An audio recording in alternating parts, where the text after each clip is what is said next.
You may be awake now, or you may be asleep. The day may have passed now, or the day may never have arrived. And it may be evening or morning, or the light may have begun to fade, or it may be shining bright like never before.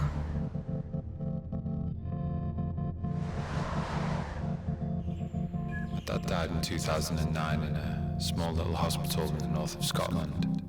He'd had an accident and I'd made my way there to support my mum, but we never for a minute thought that he was actually going to die.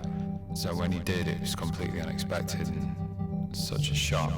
One of my strongest memories of that evening was being in the hallway after just seeing him lying there and just sobbing, and a nurse who, I don't know, maybe she'd been in the resuscitation team, just came over to me and gave me a hug.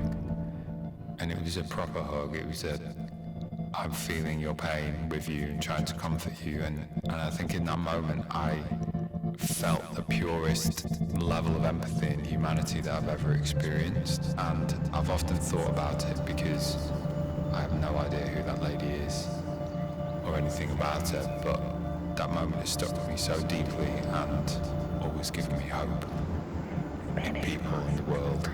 Spanish moss was the first plant I felt truly connected to. During my early childhood in Florida, it glimmered like silver thread in the sunlight, swaying softly in the breeze, an ever-present emblem of place, memory, and belonging. It draped from the trees like nature's lace, mystical and wild, and mirrored my own long, curly hair. As a child, I spent hours outside collecting bits of moss, digging in the dirt, hiding among the trees, and communing with lizards, roly-polies, and frogs. Nature was my playground, my sanctuary, and Spanish moss was its crown jewel. It reminds me of where I come from and the little girl who first learned to see magic in the natural world. I would go sailing during summer with my grandfather, and one time we were on the water and the wind died, and so we were stuck in the middle of the ocean with no wind in the sailing boat. But it was a really beautiful summer day and there was lots of really nice sun, and so we just sat for hours in the sailing boat waiting for the wind to come back, singing songs and having a really beautiful time.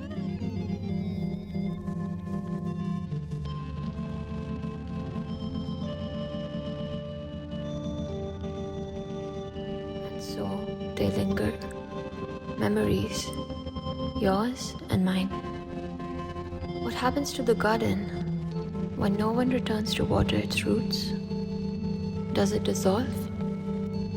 Does it return to the earth to become something else? Or does it manifest itself as gaps in your memory? And who are you then when the garden starts to lose traces of you?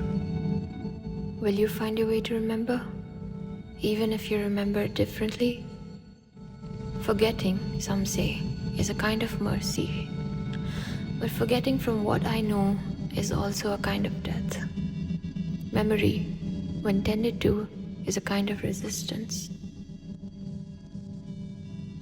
This garden, it's not mine, it's not theirs.